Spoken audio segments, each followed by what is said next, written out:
یہی وہ چیز ہے کہ جو اللہ تبارک و تعالیٰ نے اس بندے کو جب پیدا کیا، زمین پر بھیجا، تو اس کی سب سے بڑی ضرورت جو تھی وہ حواس خمسہ اور عقل کے بعد سب سے بڑی ضرورت اس کو وحی الہی کی تھی۔ حواس خمسہ سے بہت سی چیزیں سمجھ میں نہیں آتی، عقل سے بہت سی چیزیں سمجھ میں نہیں آتی، لیکن ایسی چیز جو قطعی ہو، یقینی ہو، مکمل ہو، جس میں کوئی ادنا شک و شبے کی گنجائش نہ ہو، وہ صرف وحی الہی اور سارا دین اس پر مبنی۔ لہذا حضرت امام بخاری رحمۃ اللہ نے اس اصل کو پکڑا اور وہاں سے کہا کہ کیف کان بدء الوحی الی رسول اللہ صلی اللہ علیہ وسلم، ایمان کا آغاز، شریعت کا آغاز، احکام کا آغاز، دین پر عمل کا آغاز، جو کچھ ہوا وہ رسول کریم صلی اللہ علیہ وسلم پر وحی کے ذریعے ہوا۔ لہذا سب سے پہلی بات انسان کو وحی کو جاننا چاہیے، وہی ہے کیا چیز۔ میں نے متعدد اپنے مقالات میں اور خاص طور پر آسان ترجمہ قرآن کے مقدمے میں عرض کیا ہے کہ وحی کی حقیقت کیا ہے اور انسان کے لیے کیوں اس کی ضرورت ہے۔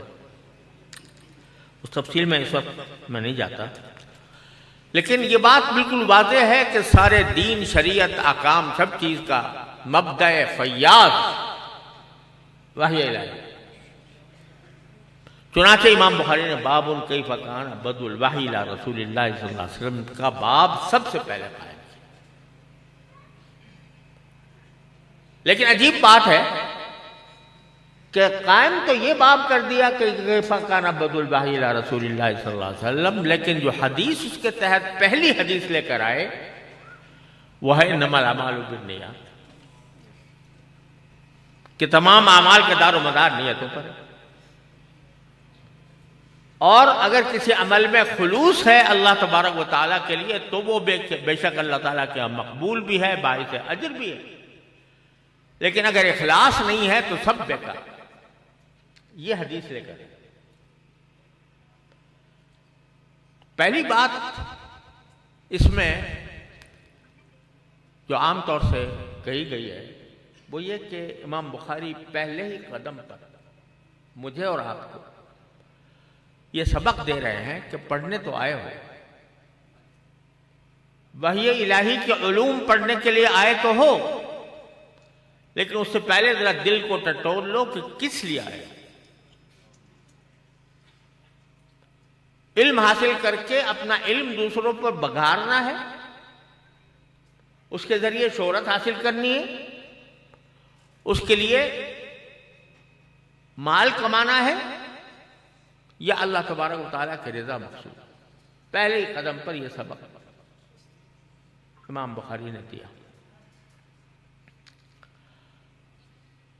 یہ بات عام طور سے کہی بھی جاتی ہے اور بات ہے بھی فی نفسی معقول، لیکن پھر بھی سوال باقی رہتا ہے کہ وحی سے اس کا کیا تعلق ہے خصوصی طور پر۔ یہ حدیث پہلے ذکر کر دیتے باب ما جاء باب کیف کان بدء الوحی الی رسول اللہ صلی اللہ علیہ وسلم، پھر بعد میں قائم کر دیا، لیکن بدء الوحی کا باب بھی قائم کیا، حدیث بھی لائی اسی باب کے تحت۔ تو مجھے ایسا معلوم ہوتا ہے واللہ سبحانہ و تعالی عالم کہ وہ بتانا چاہتے ہیں کہ جو انبیاء کرام کے اوپر اللہ تبارک و تعالی وحی نازل فرماتے ہیں، یہ وحی کا نازل کرنا بھی ان کے حسن نیت کی وجہ سے ہوتا ہے۔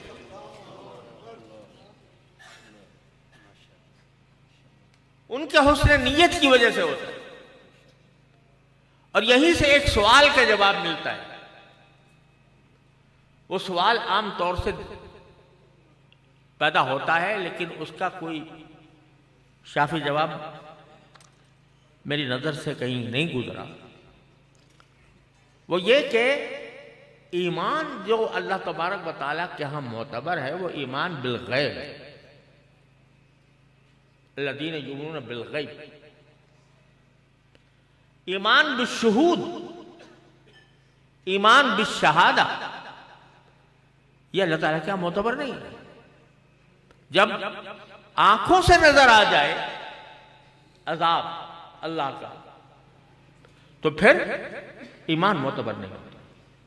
ایمان وہی معتبر ہے جو ایمان بالغیب ہو. آنکھوں سے دیکھ کر کوئی ایمان لے آئے تو وہ معتبر ایمان نہیں ہے، ایمان بالغیب ہے.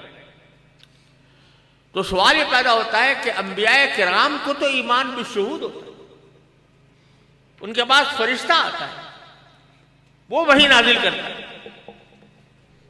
ان کو جنت و جہنم کی سیر کرائی جاتی ہے، ان کو اللہ تبارک بعض اوقات اللہ تبارک و تعالیٰ ان سے ہم کلام ہوتا ہے. تو ان کا جو ایمان ہے وہ ایمان بالغیب تو نہ ہوا، وہ تو ایمان بالشہود ہوگا. تو در حقیقت یہ سوال بعض اوقات پیدا ہوتا ہے، لیکن اس کا جواب یہ ہے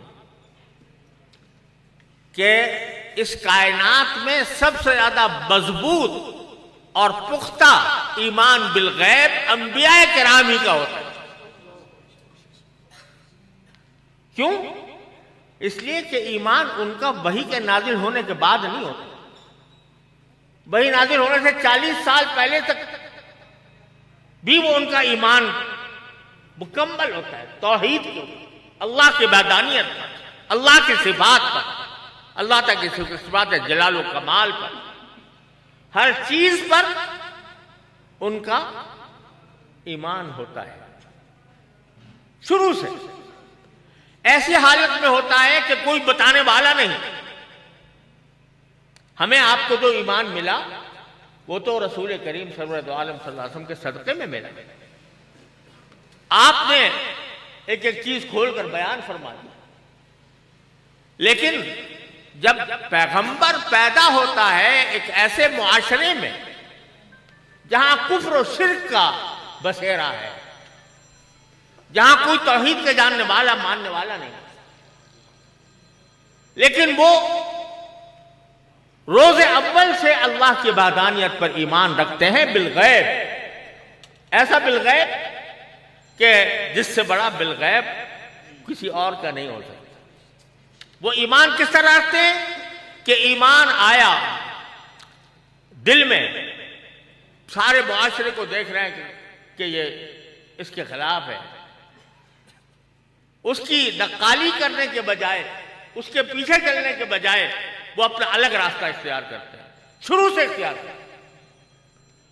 اور یہ نیت رکھتے ہیں کہ جب بھی اللہ تعالیٰ کی طرف سے کوئی پیغام آئے گا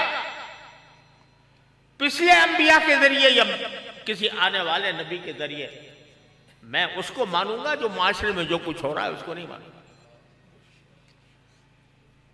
تو اس کے بعد اس حالت میں جو ایمان لایا جا رہا ہے وہ ہمارے آپ کے ایمان بالغیب سے کہیں زیادہ اعلیٰ و افضل ہے، اور وہ ان کی حسن نیت کی بنیاد پر.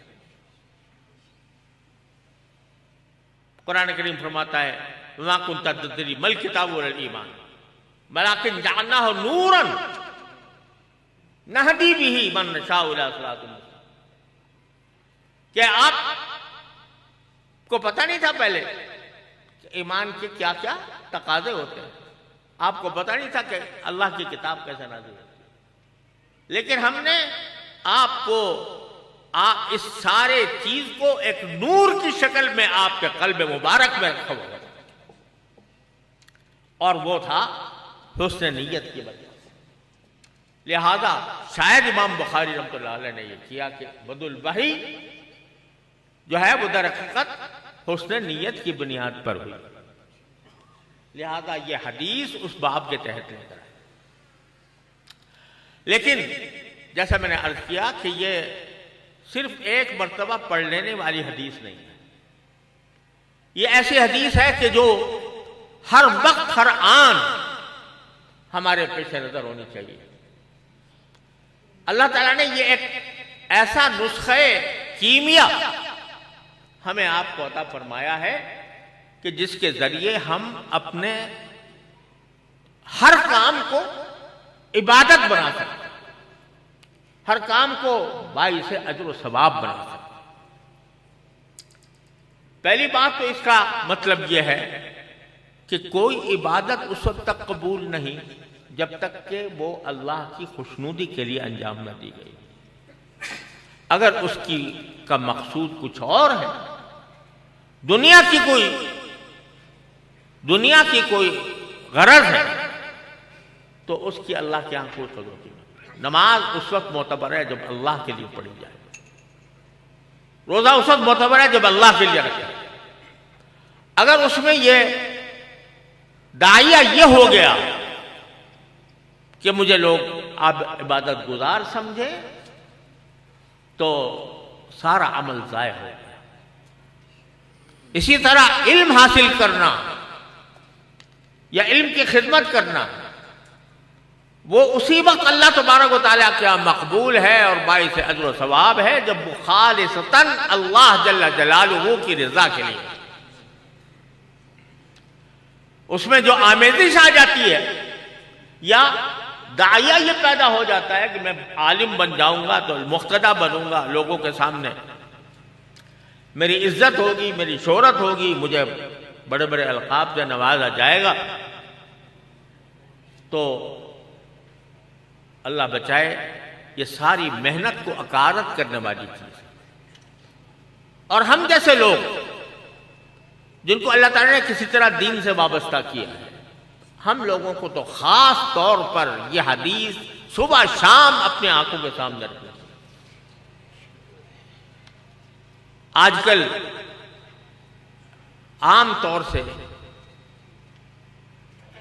ایک فتنہ پیدا ہو گیا ہے ارضائے عوام، عوام کی خوشنودی جس سے حاصل ہو وہ کام کرو،